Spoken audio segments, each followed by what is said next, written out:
Ya, 2079 untuk saat ini adalah rekor tertinggi baru untuk harga emas yang melampaui pencapaian bulan Agustus 2020 yang tertahan di level 2075.10 saat itu.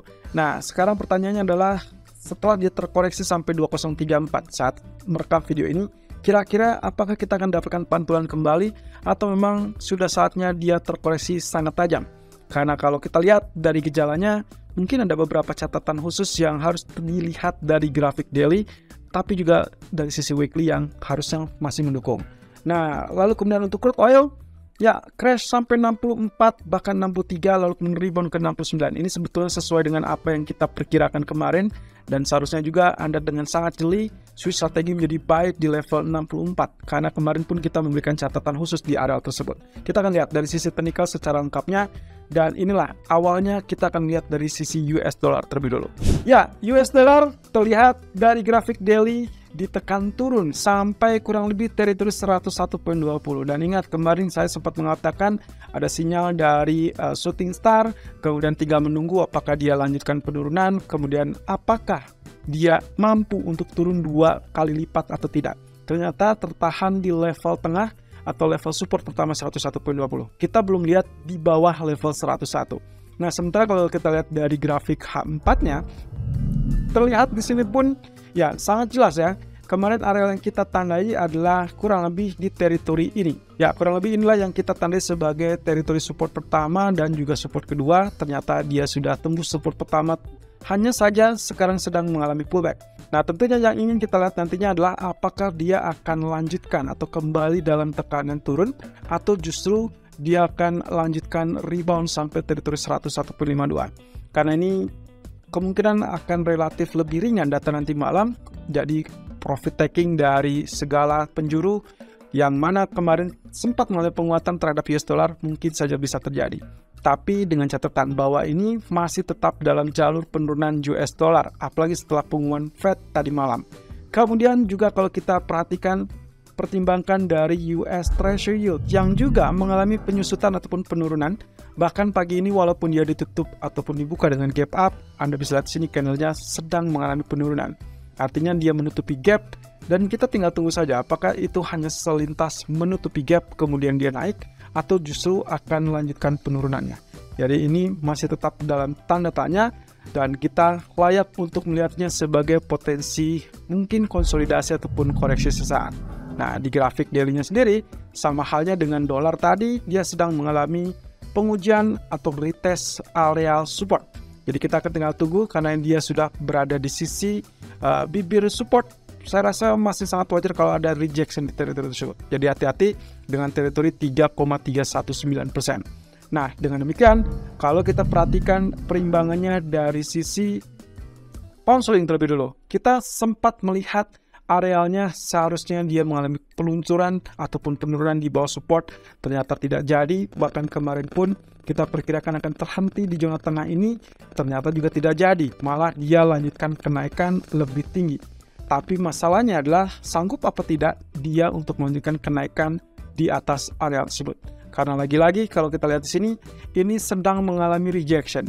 But anyway, kalau kita lebih detail lagi, Anda bisa perhatikan di teritori ini teman-teman. Posisinya adalah puncak yang pertama di sini dengan puncak yang kedua di sini. Itu adalah kecenderungan sedikit lebih tinggi, dan itu berarti higher high. Di sisi lain, kalau kita perhatikan dari sisi indeks RSI ataupun indikator RSI yang ternyata relatif sama atau mungkin sedikit lebih landai, artinya lower high.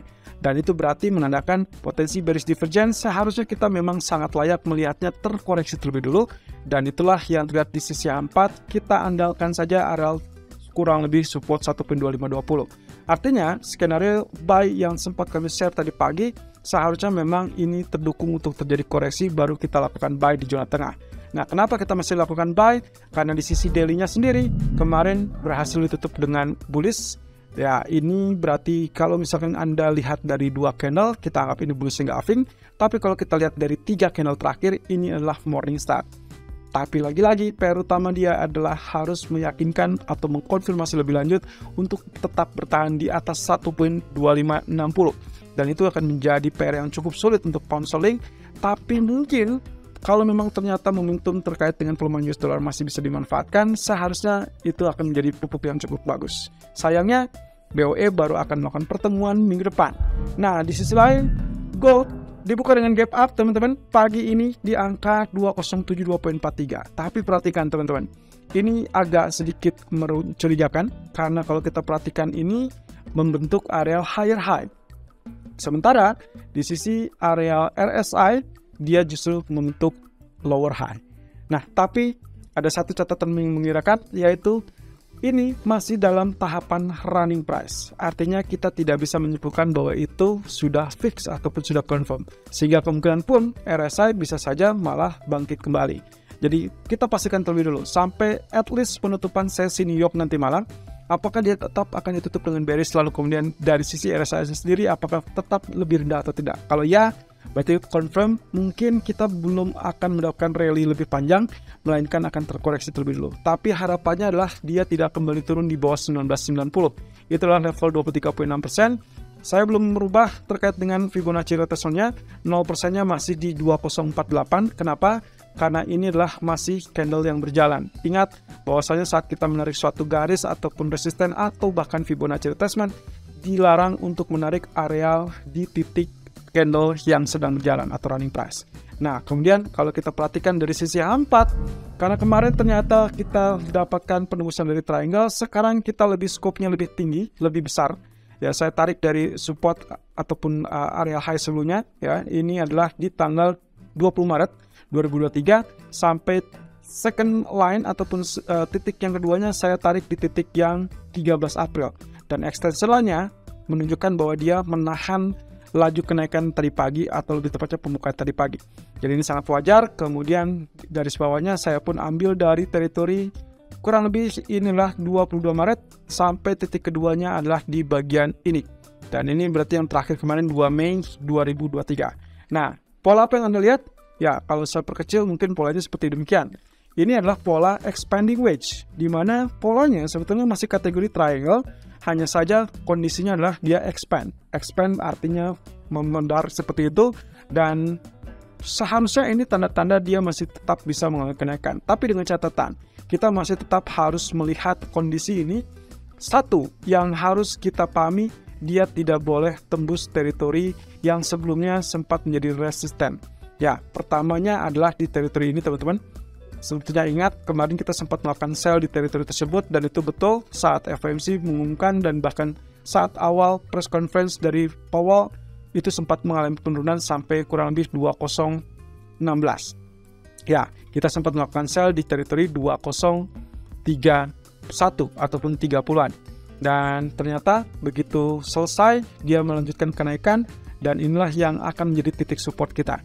Jadi kemungkinan kita tidak boleh melihat ini ditembus. So far dia tertahan di 2033 which is good. Tapi kalau sampai dia turun, hati-hati dia meluncur sampai 2014. Nah, lalu kemudian karena tadinya kita mengandalkan teritori 2047 yang ternyata langsung ditembus begitu saja, maka mau tidak mau, nanti malam pastikan bahwa dia mampu untuk rebound kembali ke teritori tersebut. Karena ini akan menjadi kunci utamanya, teman-teman. Saat dia berhasil tutup atas 2047, maka itu akan memberikan isyarat untuk kenaikan kembali. Tapi kalau ternyata dia tetap ditutup di bawah 2047, hati-hati dia akan kembali tergelincir. Ya, perkiraan kami, kemungkinan untuk sementara waktu ini 2014 adalah zona ideal support, ya mungkin katakanlah sebagai kategori extremely bearish. Artinya, kalaupun misalkan kita asumsikan ada koreksi yang cukup tajam dari area 2079 tadi pagi, maka kemungkinan yang paling dahsyat ataupun bahkan terlalu ekstrim itulah 2014. Kita tidak berharap dia turun lebih banyak, tapi kalaupun keadaan tersebut memungkinkan, kita lihat saja dari range pergerakan area. Ya, so far 2079 dengan 2033 itu berarti dia sudah menciptakan kurang lebih sekitar 46 poin. Dan tidak seperti biasanya, karena emas 46 poin atau bahkan 30 poin itu biasanya dalam satu hari. Kita masih baru melewatkan 2 sesi Asia dan setengah dari sesi atau awal sesi Eropa. Jadi ini masih cukup jauh, dan saya rasa range-nya sudah terlampau besar. Seharusnya secara teknikal, secara teorinya dia hanya akan bergerak di kisaran-kisaran yang ada dan diharapkan supportnya masih tetap bergerak di kisaran 2030 sampai 2047.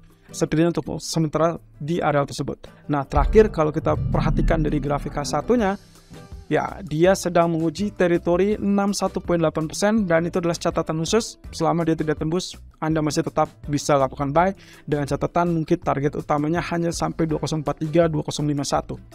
Saya tidak berharap dia naik di 2070 karena pertama, range-nya sudah cukup besar untuk saat ini. Yang kedua adalah terkait dengan kemungkinan proyeksinya dia hanya kurang lebih bermain di teritori tengah 2035 atau 2030 sampai 2050-an. Nah, tapi dengan catatan, begitu dia meluncur deras di bawah 2034 atau 61.8% dari Fibonacci, maka Anda harus switch strategi menjadi sell dengan target pendek itu adalah 2024 atau bahkan 2014. Kemudian terakhir kita akan lihat dari sisi crude oil yang ya, kita sudah sempat warning kepada Anda semua bahwa teritori ini adalah teritori demand atau potential powerful demand. Dan juga sempat terjadi penurunan sampai teritori 63. Kemudian apa yang terjadi? Rejection, strong rejection. Itulah bagaimana market bekerja. Begitu ada level support yang kecenderungannya itu adalah terkait dengan historical price, maka disitulah dia bekerja atau berperan sebagai teritori demand. Dan sangat powerful, tapi hati-hati, kondisinya Anda hanya memiliki ruang untuk bergerak kurang lebih maksimum di teritori ini. Inilah teritori yang sangat potensial, tapi juga sekaligus warning. So far, dia sudah berada di 69. Ya, jadi kuncinya adalah setiap dia terjadi koreksi, berapapun selama dia mendekati teritori support ataupun demand area 6466, Anda boleh lakukan buy. Ya, lalu kemudian lakukan buy. Targetnya mungkin maksimum adalah 71 atau bahkan di area 73. Tapi begitu dia sudah memasuki teritori area kotak ini, Anda harus hati-hati. Belum tentu dia langsung naik, melainkan dia masih bisa kembali ditekan turun. Kita masih belum mendapatkan kabar dari OPEC apa yang akan mereka lakukan terkait dengan penurunan yang sangat ekstrem ini. Karena biasanya bulan lalu pun begitu ada gejala penurunan, mereka langsung bertindak atau setidaknya Arab Saudi langsung bertindak melakukan pemangkasan ekstra. Dan so far tidak ada jadwal pertemuan dari OPEC Plus karena semuanya baru akan terjadi di bulan Juni.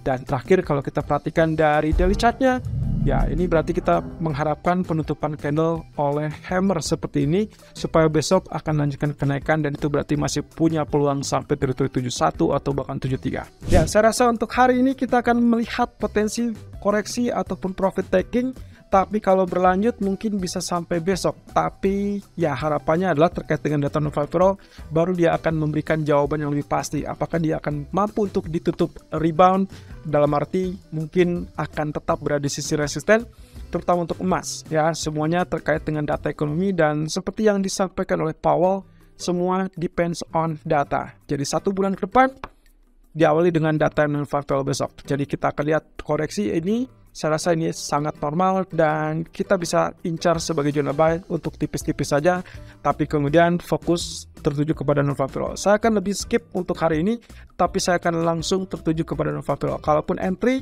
hari ini manfaatkan dengan koreksi area di area support tertentu dan bahkan termasuk juga untuk crude oil.